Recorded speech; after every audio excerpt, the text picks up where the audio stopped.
Welcome to our GST practitioner YouTube channel. दोस्तों, आज हम डिस्कस करेंगे काफ़ी इंपॉर्टेंट नोटिफिकेशन के बारे में। सेबी ने जैसे इशू किया है नोटिफिकेशन नंबर 35 2020, जिसको हम ऑर्डिनेंस 2020 के नाम से भी जाना जाता है। इससे पहले भी इन्होंने 3 मंथ्स बिफोर एक ऑर्डिनेंस इशू किया था, जिसमें इन्होंने टैक्स पेयर को काफ़ी रिलीफ दिया था जब फर्स्ट टाइम लॉकडाउन इंडिया में इम्प्लीमेंट हुआ था ड्यू टू कोरोना वायरस। और इस 24 जून के नोटिफिकेशन में उन्होंने फर्दर इस चीज़ों को आगे एक्सटेंड कर दिया है। तो इस चीज़ के बारे में हम डिस्कस करेंगे, इसके बैकग्राउंड के बारे में भी देखेंगे और ये भी देखेंगे इस वीडियो में कि आगे उन्होंने किस किस डेट को आगे फर्दर एक्सटेंड कर दिया है, जिससे टैक्स पेयर को कहाँ कितना ड्यू डेट एक्सटेंड मिल रहा है। तो इसके लिए आप हमारे यूट्यूब चैनल को सब्सक्राइब कर ले ताकि आपको रेगुलर अपडेट मिलता रहे। तो दोस्तों, हम पहले चलते हैं इसके बैकग्राउंड पे। सबसे पहले जो ऑर्डिनेंस इन्होंने पास किया था 31 मार्च में, जिसमें इन्होंने काफ़ी एक्सटेंशन दिया था, उस एक्सटेंशन के बारे में भी हम देखेंगे। इसमें ये इन्होंने बताया था कि जो भी ओरिजिनल या रिवाइज रिटर्न है फाइनेंशियल ईयर 18-19 के, उन्होंने 30 जून तक का एक्सटेंड कर दिया था। उसी तरह से आधार पैन लिंकिंग का 30 जून तक का कर दिया था।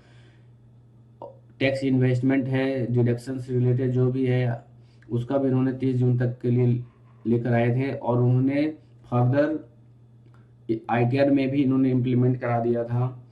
और इसके अलावा कैपिटल गेन से रिलेटेड इन्वेस्टमेंट्स हैं, उसको भी इन्होंने डेट इसकी बढ़ा दी थी कि 30 जून तक अगर फाइल कर लेते हैं तो भी आप इसको क्लेम कर पाएंगे।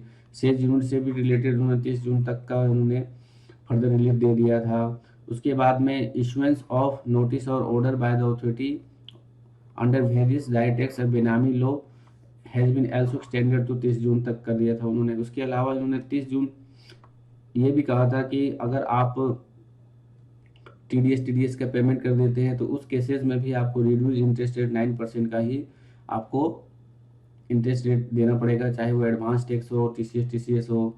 तो अगर आप 30 जून तक पेमेंट कर देते हैं तो विवाद से विश्वास स्कीम के लिए भी डिक्लेरेशन फाइल करने के लिए विदाउट एडिशनल पेमेंट उन्होंने 30 जून तक की डेट बढ़ा दी थी। तो इसी चीज़ को ऑर्डिनेंस पिछले ऑर्डिनेंस में उन्होंने बात कहे थे। और लेटेस्ट में उन्होंने जो ऑर्डिनेंस इशू किया है उसको भी हम डिस्कस करेंगे। इसमें इन्होंने प्रेस रिलीज भी साथ साथ में इशू किया है सेम डेट में, उससे हम ज़्यादा क्लियरली समझ पाएंगे। तो मैं इसको आपको एक एक करके बताता चल रहा हूँ। इसमें इन्होंने जो कि हम बात कर रहे थे ओरिजिनल और रिवाइज इनकम टैक्स रिटर्न की फॉर द फाइनेंशियल ईयर 18-19, उनकी डेट उन्होंने 31 जुलाई कर दी। यहाँ पर 1 महीने का उन्होंने फर्दर एक्सटेंड कर दिया। उसी तरीके से जैसे कि उन्होंने पहले ही बता दिया था कि फाइनेंशियल ईयर 2019-20 के लिए उन्होंने आईटीआर की डेट सभी के लिए, चाहे वो टैक्स ऑडिट हो या वो नॉन टैक्स ऑडिट में आ रहा हो, सभी की डेट उन्होंने 30 नवंबर तक इन्होंने बढ़ा दी है।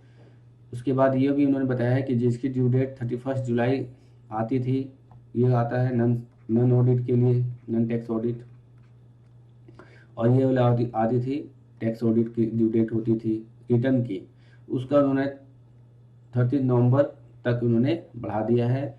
लेकिन उन्होंने टैक्स ऑडिट की जो डेट है उसको भी उन्होंने 31 अक्टूबर तक बढ़ा दी है। तो इस हिसाब से अगर आईटीआर में देखा जाए तो टैक्स ऑडिट के लिए इन्होंने टैक्स ऑडिट वाले रिटर्न के लिए उन्होंने 1 मंथ का उन्होंने इंक्रीज कर दिया है, एक्सटेंशन दे दी है। उसी तरीके से नॉन टैक्स ऑडिट वाले लोगों के लिए काफ़ी रिलीफ मिल गया। इसमें इन्होंने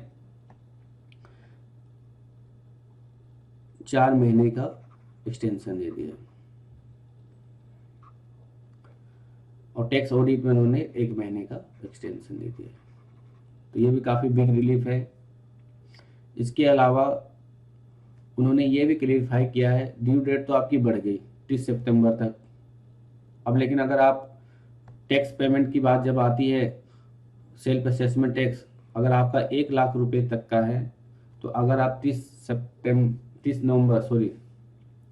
नवंबर तक अगर आप फाइल करते हैं तो आप पे कोई इंटरेस्ट नहीं लगेगा under section 234(1) of income tax का। लेकिन अगर 1 लाख से ज़्यादा है आपका सेल्फ एस्टिमेट एक्सीडिंग 1 लाख, तो इस केस में आपको इंटरेस्ट देना पड़ेगा, वो भी इनकम टैक्स का जो ड्यू डेट है उस डेट से। अब वो ड्यू डेट क्या है, वो ड्यू डेट उन्होंने ऊपर ही डिस्कस कर रखा है, 31 जुलाई नॉन टैक्स ऑडिट के लिए और टैक्स ऑडिट लोग के लिए इतना। तो इस ये इंटरेस्ट कैलकुलेट होने लगेगा 1 लाख से अगर ज़्यादा रहेगा तो।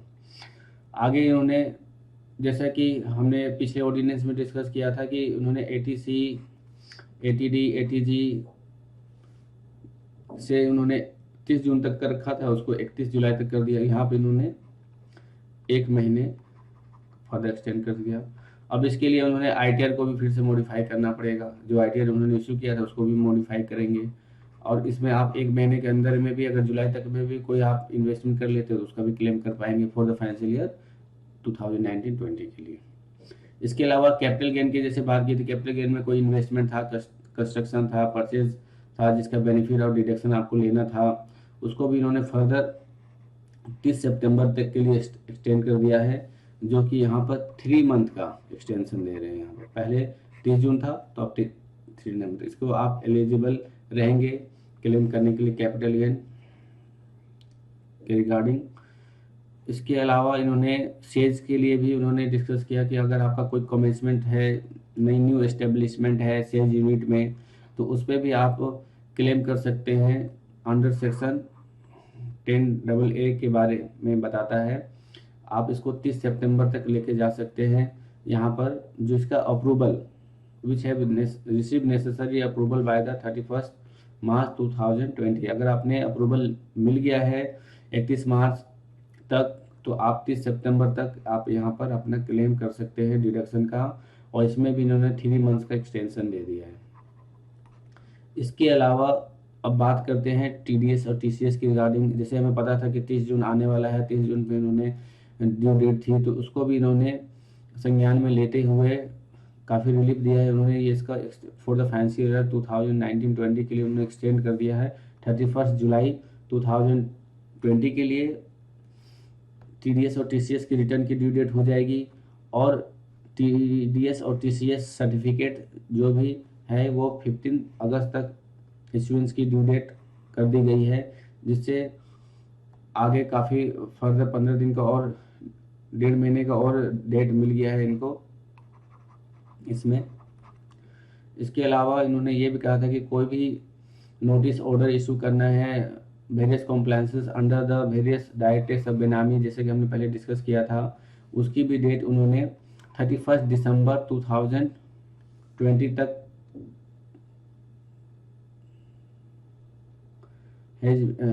की गई थी। 31 दिसंबर 2020 तक की गई थी, उसकी भी एक्सटेंड करके उन्होंने 31 मार्च 2020 तक कर दिया गया है।